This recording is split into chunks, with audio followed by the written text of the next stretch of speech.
Muy bien, en este programa tratamos temas de política, tratamos temas de economía, pero también hay que tratar temas que tal vez no están en el centro de la atención, pero que son temas relevantes, que pueden afectar o afectan nuestras vidas, las de nuestros hijos, las de nuestros nietos. No todo es política y economía, hay que entenderlo, aunque muchas cosas suceden que tienen efectos políticos o económicos.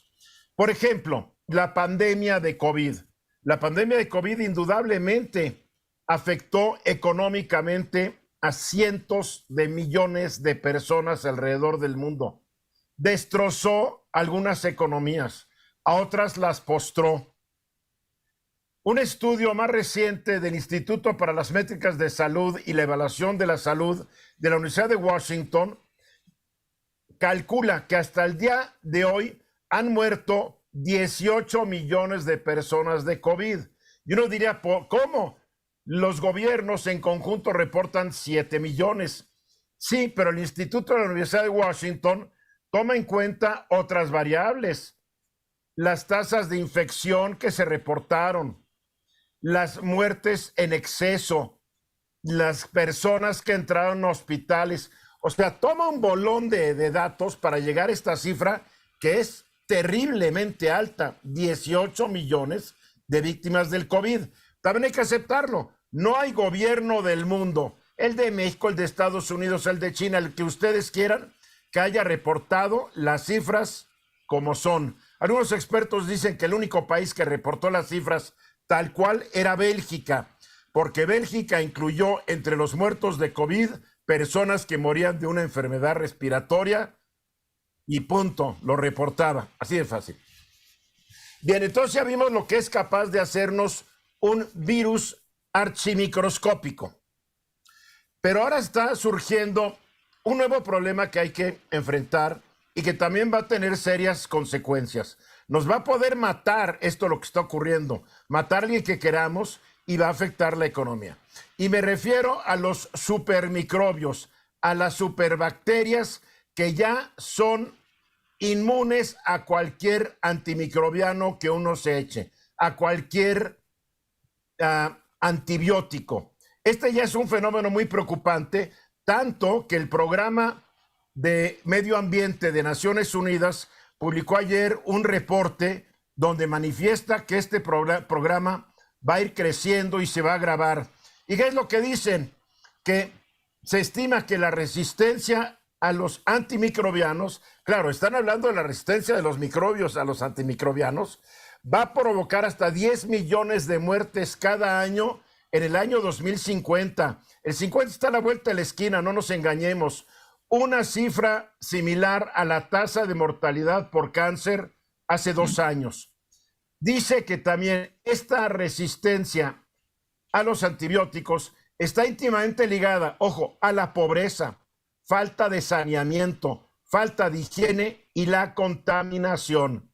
Dicen que el costo económico de la resistencia a los antibióticos podría representar una caída del PIB de al menos 3.4 billones de dólares para dentro de 7 años, lo que conduciría a 24 millones de personas más a la pobreza extrema. Claro, esto no es terrible como la pandemia de COVID que llevó a la pobreza extrema a 500 millones de personas.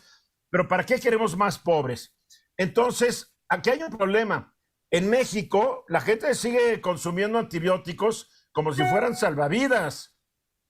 Cuando la ley se cambió donde se exigía receta médica obligatoria para venderle a uno antibióticos, las farmacias muy inteligentemente pusieron consultorios al lado con sus médicos y uno llega, ay doctor, yo creo que un antibiótico, y yo lo sé porque yo lo hice una vez. El médico, no hay problema, tomes este antibiótico, me dio la receta, claro, la compré al lado, ¿no? Entonces, en México, el consumo, el abuso de antibióticos nos va a llevar a un asunto terrible. Enfermedades que hoy te curas con una inyección, con unas pastillas, te van a matar como hace 100 años, antes de que se descubrieran los antibióticos, la gente se moría por cualquier cosa. ¿Cuánto le va a costar a México en vidas, en recursos? No creo que México esté preparado para esto porque la ley que prohíbe la venta de antibióticos sin receta se le dio la vuelta de una manera muy inteligente. Marco. Yo creo que es parte de los retos que estamos teniendo en materia de salud, pero no estamos llegando, Eduardo. Tenemos un sistema de salud totalmente reactivo, limitado, con grandes carencias. Pero en diciembre iba a estar como en Dinamarca, acuérdate. Sí, invertebrado entre lo público y lo privado, donde estas nuevas preocupaciones que ya están empezando a generar problemas, porque todos conocemos de gente de pronto tiene algún microbio extraño que se tardan mucho en localizar, no están en la agenda y tienen una repercusión todavía mayor. A los atrasos que traemos, a los rezagos, se pueden sumar estos otros y la verdad que eso, como lo dicen los datos que exhibes, pueden ser catastróficos porque nuestra población es muy vulnerable a este tipo de riesgos. Yo he conocido personas que han padecido el famoso estafilococo dorado. La lesión no cicatrizaba. Meses y hasta años peleando contra este microbio. La mayoría de los casos salieron adelante, pero dices años, porque el estafilococo dorado se come los antibióticos de lunch. Luis Miguel. Que hay dos extremos, si se puede decir así. Uno es la política pública y el otro es el conjunto de prácticas que en lo personal o familiar tenemos. En los dos extremos estamos siendo muy vulnerables. Creo que considerando que esto no es si va a llegar, sino cuándo va a llegar, creo que la primera cosa, y en ese sentido, bienvenido tu comentario, es tenemos que empezar a mejorar la manera en que nos medicamos, automedicamos, la manera en que nos relacionamos con los fármacos. No solo estamos hablando de generar resistencias que nos van a hacer daño, sino de adicciones. Buena parte de la epidemia de los opiáceos en Estados Unidos tiene que ver con la facilidad con la que la gente toma opiáceos para atenderse un dolor. Cierto. Entonces, yo diría, por un momento, una de las lecciones que teníamos claro en la pandemia es no esperes que el gobierno haga por ti lo que tú debes hacer. Aprender a cuidarnos para no enfermar y no estar esperando que nos echen un antibiótico. Y aquí hay algo más grave. Las grandes farmacéuticas del mundo no están invirtiendo suficiente dinero para desarrollar nuevos antibióticos por una sola razón: no es negocio.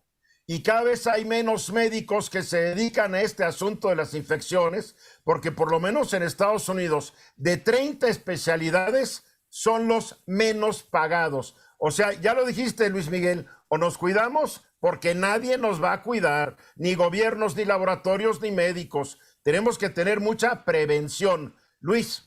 Y solamente para complementar los datos que tú dabas, encontré una encuesta de Doctoralia que se practicó en México en 2019, o sea, hace 3 años, fue la más reciente que encontré. En todo el país se hizo y 86% de los encuestados dijeron que sí se habían automedicado en el último año. 86%, o sea, quiere decir que una alta cifra de mexicanos se automedican, ¿no? Además, somos un país de doctores. Cuando tienes un amigo enfermo que es, toma esto, y otro le dice, no, mejor toma esto. Y todo el mundo aconsejándote qué tomar. Tampoco hacerles caso. La sugerencia, cuando vayan a un médico y el médico les diga que un antibiótico, pregúntenle que si no hay una alternativa al antibiótico.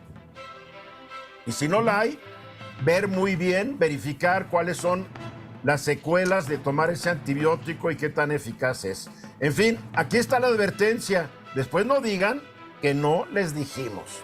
Mensajes.